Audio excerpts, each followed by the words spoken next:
Hey there, Georgie here with Ukraine Matters. Now I know everyone is super excited and really hoping that US is going to be back and there's going to be new weapon deliveries coming to Ukraine, and we're going to cover it once the concrete announcements come. But today I want to take a little bit of your time and talk about this statement right over here. So apparently, as Axios has reported, in his call, Putin told Trump that he wants to take the rest of the 4 regions in Ukraine in the coming 2 months, which is an interesting statement. And supposedly this was a statement that kind of convinced Trump to potentially rethink his position on Ukraine. I think it's obviously a combined effort that was put by the allies and the fact that Putin was telling him things before. As you remember, my idea was that Putin was actually telling Trump for a while now that he is going to finish off Ukraine and he's going to stop and he's going to take whatever it needs and then it's going to stop. And I think every time that Putin kind of called Trump, he kind of was taking, it's like, okay, we're going to just take this small part and then we're going to stop for sure. We're going to take this part and we're going to stop for sure. But he never stopped and he always was annoying Trump with everything. And the statement and the expectation that supposedly Russian military is going to take over the rest of the Donbass area is ludicrous. It's absolutely flat out insane on its head. Like, it has nothing to do with reality. Now, I want to be very clear. Obviously, Russians are advancing. Here we can see a chart of the dynamic of occupation of Ukraine, how much square kilometers is being occupied in every month by Russian advances. And we can see indeed that around April, May, June, we see the steep increase of Russians occupying the land in Ukraine. However, there are a couple notes here. Firstly, while June we see this big spike that is almost matching the November of last year when Russia was attacking the fastest, so to say. June was also the time when there was an incursion in Sumy region with all of that chaos. So Russia opening a new direction doesn't really fully display the idea that they're advancing in the area that they need to advance. So it's important to understand that this is not just flat out kilometers. Since then, we've seen the tempos of Russians actually somewhat decrease. We're still waiting for July data, but I'm expecting this to go a little bit down. At least this is what we're hearing so far. And for people asking like, well, Georgie, how is Russia still able to advance? And one aspect of it is that Syrskyi as a general has already very clearly defined that he is more willing to give away certain land to deal damage to Russians and maybe fall back slowly without standing to the last man standing, so to say. He wants to preserve a little bit more forces. But second part is the aviation bombs. This is as simple as that. Russia already lost their artillery advantage. They are not having the same artillery advantage as they had before. However, they're still having the aerial advantage, and this is the problem that needs to be solved, and I know a lot of parties are working on this. For example, on this screenshot, this is basically a week of Russian work on direction. And you can see that basically all the settlements, all of the potentially positions, you can basically map out exactly where are the Ukrainian defense positions in this map just by looking at the strike heat map. So Russians are using right now their aviation in a sort of like a substitute for their artillery, and that's how they're able to advance. They're just erasing Ukrainian defensive positions from the ground. But I want to be very clear, and this is where we need to look at it. So Putin claims that in the next 2 months, he is going to be able to capture all of this area. So I'm going to outline what is Putin looking for. Now, the most almost captured, it was like 98% captured, is the Luhansk region. And you can see the region map goes somewhere like this.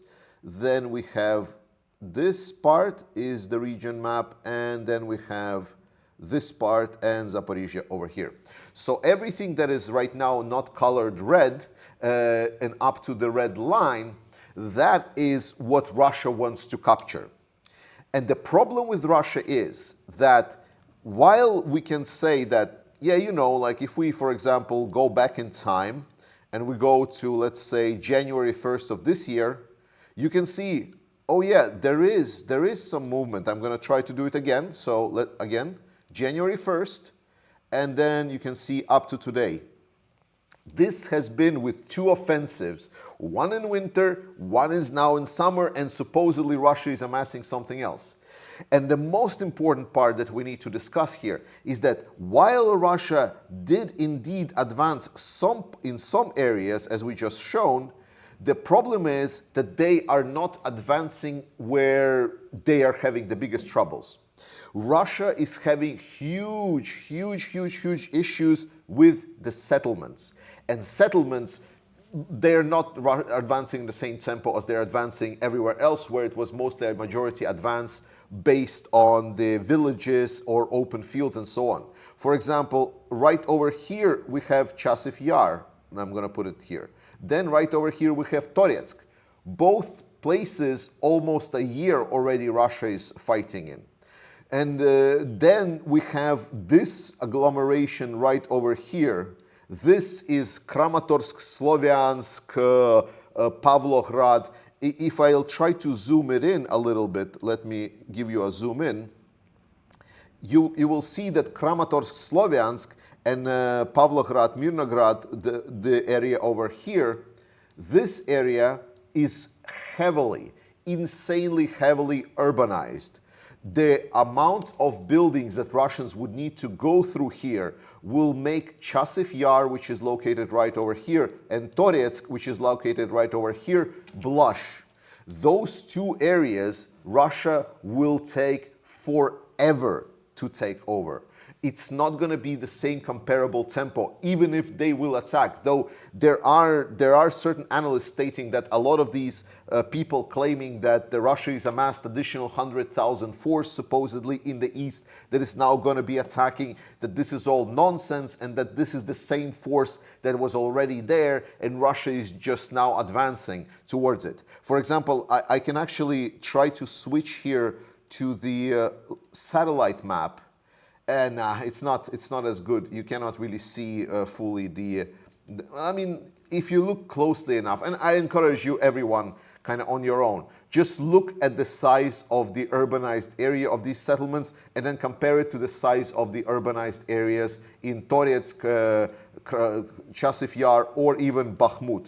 And just kind of compare it all together and you will see that it's going to be absolutely nightmare for Russia to try to get into these settlements of Pokrovsk, Mirnograd. The best case scenario for this summer offensive, absolutely best case, like unbelievable best case, let's put it this way, is that they're able to capture Pokrovsk and Mirnograd, but they're not even close. Right now, they're indeed trying to kind of move away. If you already see this area right over here, they're trying to move kind of north of Mirnograd, Pokrovsk to try to encircle this area, but they're still so very far away, and there's so many still fortifications for them to go through here. So I would not expect anything for Russians. We already know that Ukrainians are pretty good at keeping their forces in the city and preventing Russians from encircling their areas. Russia was able to encircle Ukrainians exactly 0 times in any kind of major fights for settlements. And I think the most important thing is actually this, that even if they take Pokrovsk, Kramatorsk, Sloviansk, all of these names that they're being propagandized, that Russia needs to essentially, quote-unquote, capture Donbass, which is an unbelievable scenario. Even if they're able to do this, the war does not end. This war, as unfortunate it is for my Ukrainian friends, I don't want to say it but the different settlements, the different cities, they don't matter as much. And I'm sorry again, I'm very sorry.